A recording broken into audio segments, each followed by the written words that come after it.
Al-Kahar menggenggam surat. Desahnya keluar dari rongga Selat Samudra. Salam persaudaraan untuk Konstantinopel. Kerinduan yang suci.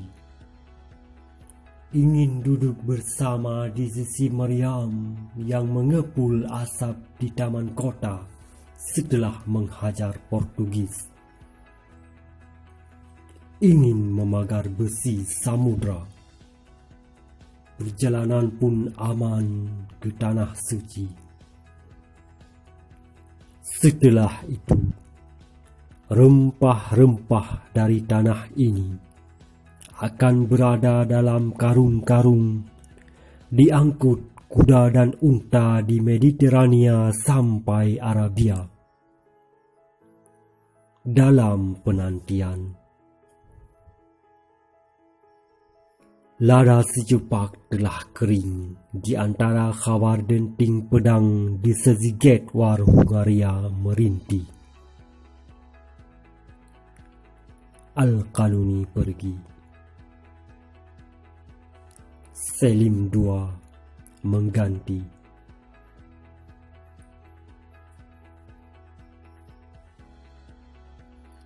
Bunga-bunga bermekaran.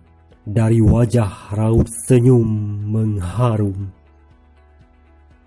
Kepulan asap-asap meriam dari Konstantin di Tenggara Asia pun mengepul. Panji-panji merah jua berkibar laut.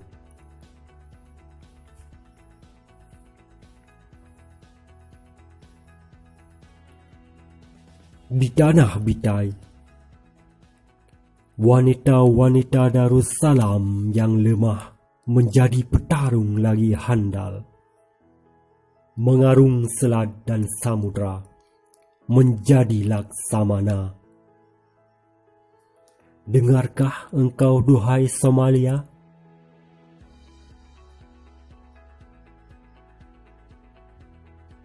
Ratusan tahun setelah itu, kami dikepung. Pada suatu masa berpuluh tahun diserang, hingga sendi-sendi tubuh kami tercabik. Ingin menjamah Bosforus mengadu. Namun, di samudra telah penuh halang rintang. Holanda, laut darat mengepung.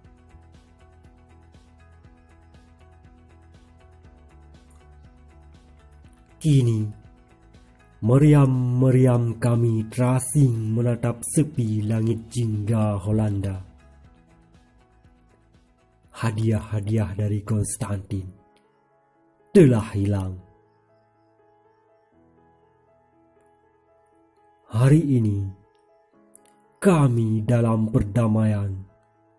Perang telah diharamkan dan terkadang pun sesekali referendum masih diteriakkan nyaring. Tesekur Ederim, Selahuddin Mazarlagi belum sepi.